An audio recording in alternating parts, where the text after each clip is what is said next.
How to get started on the keto diet. There are so many wonderful benefits to the ketogenic diet, you can expect many positive changes, both physical and mental. So let's not delay and get the journey started. Clear your pantry. We're sure you have plenty of willpower, but there is no need to confront a kitchen filled with tempting sugars and carbohydrates. Make a clean sweep and pack the offending items in a box. Then donate the loot to a needy neighbor or a soup kitchen. They will appreciate your gesture, and you are on your way to a keto lifestyle.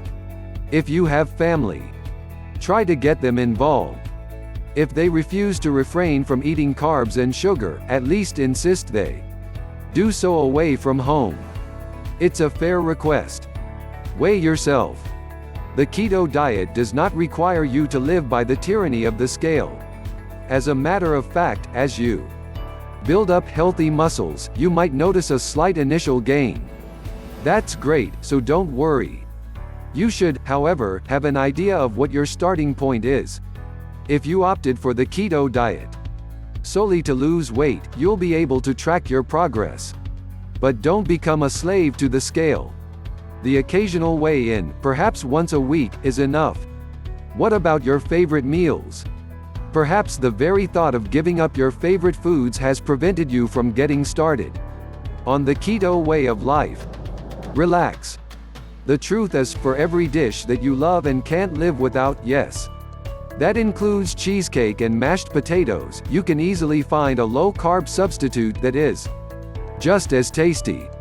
First, let's consider items at your market labeled low carbohydrate.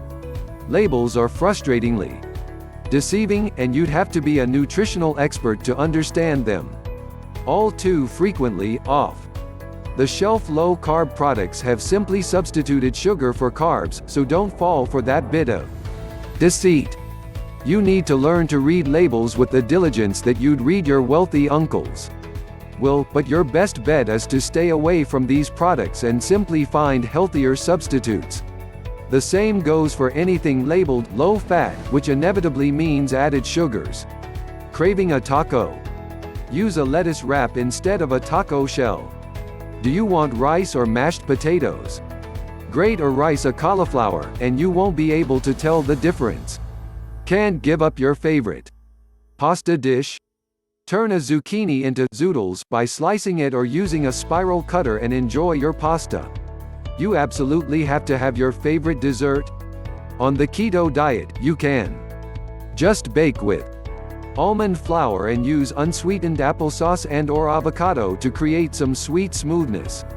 Learn about coconut oil, which can be used as a butter substitute in sautéing, frying, and baking. Coconut oil has incredible health benefits, especially for type 2 diabetics.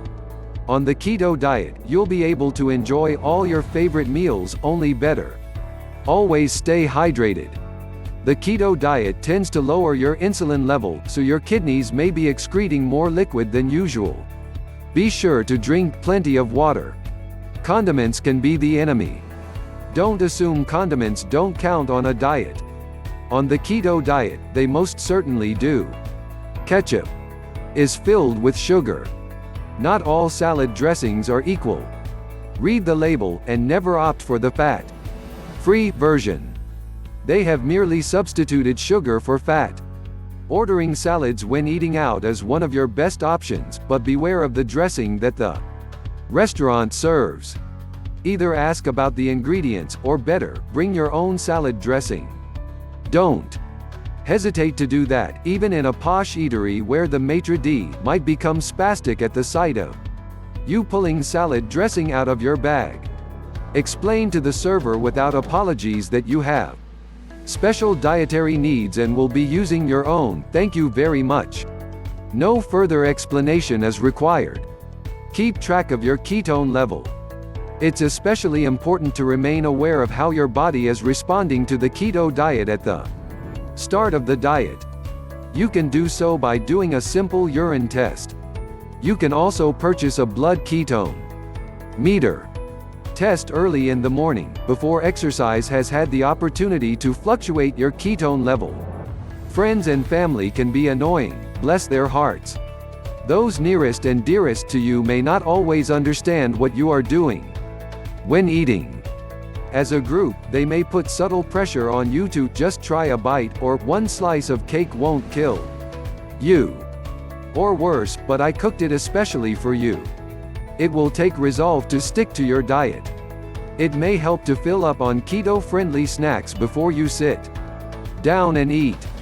Enjoy some nuts, an avocado, or just a leg of chicken before you eat, and you will be less tempted. Celebrate. Celebratory occasions, especially if you're the guest of honor, can be a huge hurdle. When the gang at the office or your parents enter a room with a cake yelling, "Surprise," on your birthday, it's hard to refuse. So, try being a bit sneaky, instead. By all means gush over the offering. You are expected to do that.